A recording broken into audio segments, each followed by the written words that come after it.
up to this stuff and maybe ever.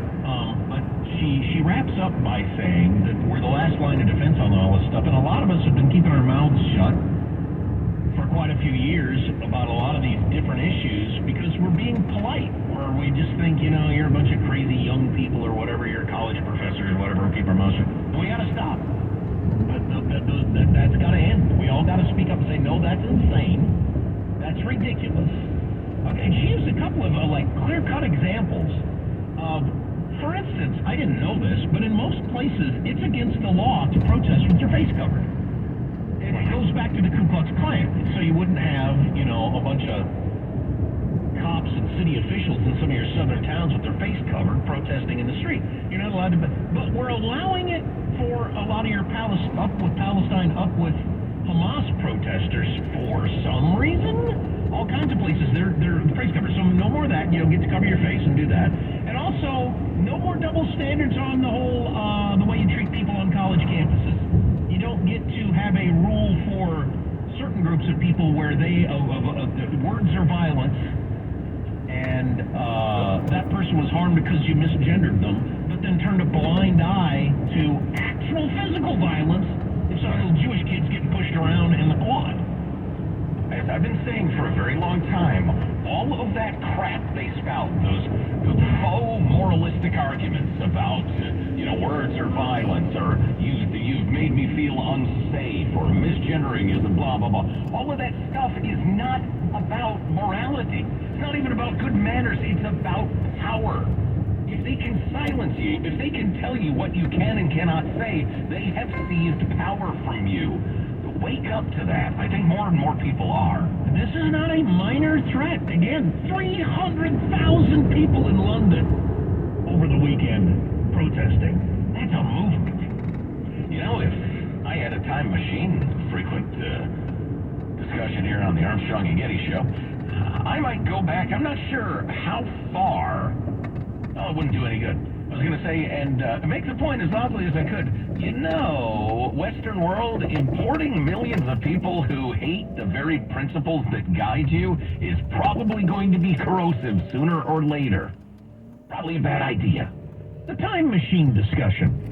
Yeah. So our friend Tim, the lawyer, Tim Sandefur, the other day on his Twitter feed said if he had a time machine, he'd go back to when there were herds of millions of bison on the plains of America.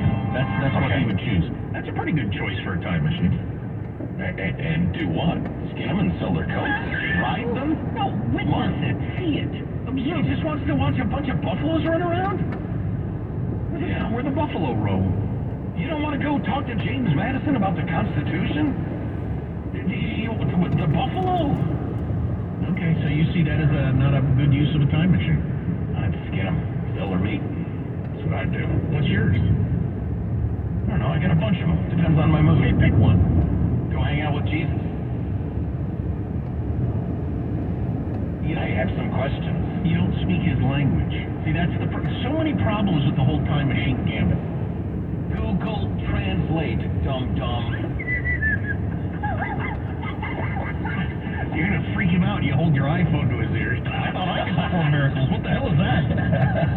Never mind me. I'm gonna worship you. No. Everybody's got these things in the future. Everybody. Children, you're here from the future? Oh, shoot. I wasn't supposed to say that. You ruined it all. Right. Maybe you're better off watching Buffalo. Jesus punches me in the face. Get away from me. You're freaking me out. Henry and I have been so into dinosaurs lately.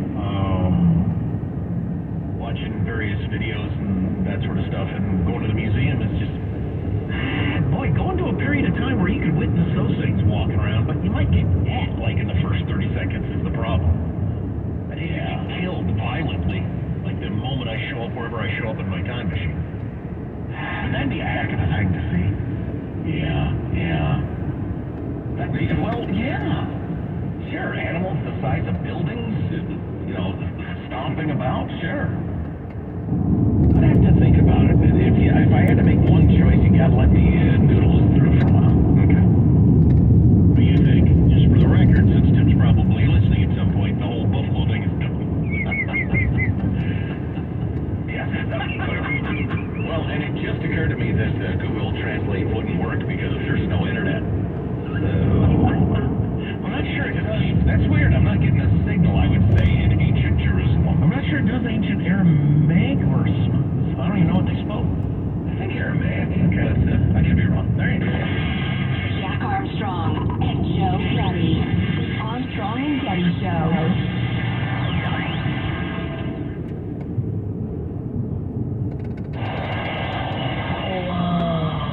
The moment my son saw a redwood tree. It's huge! Is the moment I knew that for him, You can't even see the top of that thing. even the sky has no limit.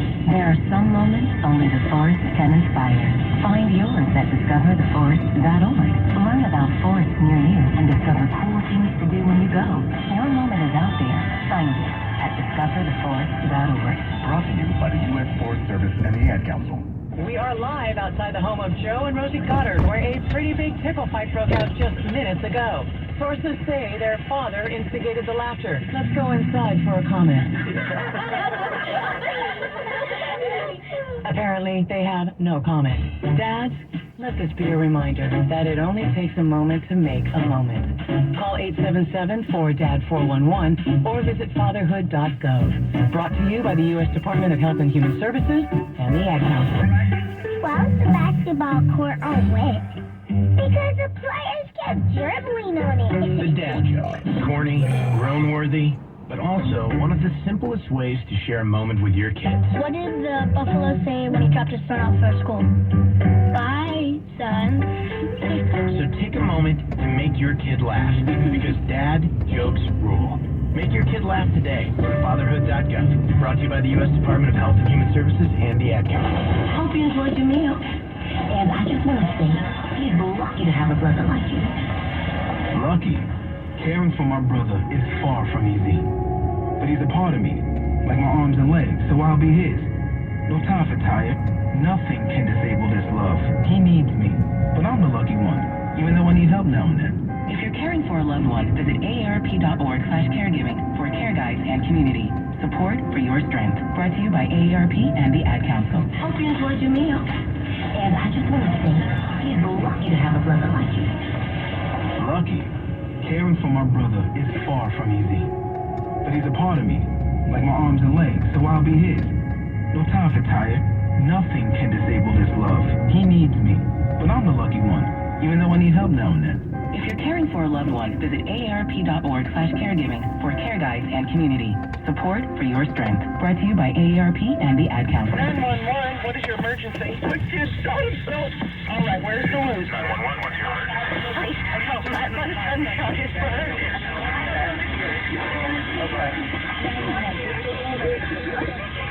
Every day, 8 kids and teens are unintentionally killed or injured by loaded and unlocked guns.